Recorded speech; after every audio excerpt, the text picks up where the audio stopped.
Parfois, ce n'est pas parce qu'on veut abandonner, c'est juste qu'on n'a plus envie d'affronter, plus envie d'ouvrir les mails, de répondre aux messages, de gérer les papiers, le travail, les factures, les rendez-vous. Même les petites choses du quotidien peuvent sembler trop lourdes en même temps.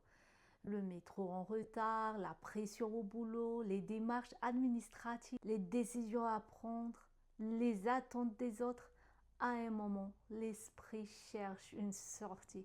Il se dit, je vais éviter, je vais remettre à plus tard, je vais juste disparaître un peu et ce réflexe est humain. Mais quand on a porté trop longtemps, on ne cherche plus toujours une solution, on cherche juste du silence. Mais éviter une situation ne le fait pas disparaître. Souvent, ça la repousse seulement à demain, avec plus de poids. Parce que même quand le corps se repose, la tête, elle tourne, elle calcule, elle anticipe, elle s'inquiète, elle imagine le pire. Et c'est là qu'il faut comprendre une chose. Le repos n'est pas toujours la fuite. Et le courage n'est pas toujours le bruit.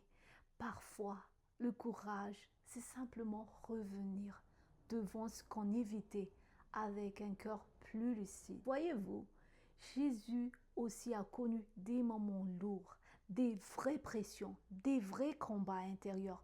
Mais il n'a pas fui le processus, pas parce que c'était facile, mais parce qu'il avait un sens. Et certaines saisons ne sont pas là pour nous détruire. Elles révèlent ce qui doit mûrir en nous. Elles forment la patience, elles construisent la stabilité. Elles nous apprennent à ne plus vivre seulement selon l'émotion du moment. Parce qu'une vie solide ne se construit pas en évitant tout ce qui pèse. Elle se construit quand on apprend à traverser avec Dieu ce qu'on voulait fuir autrefois.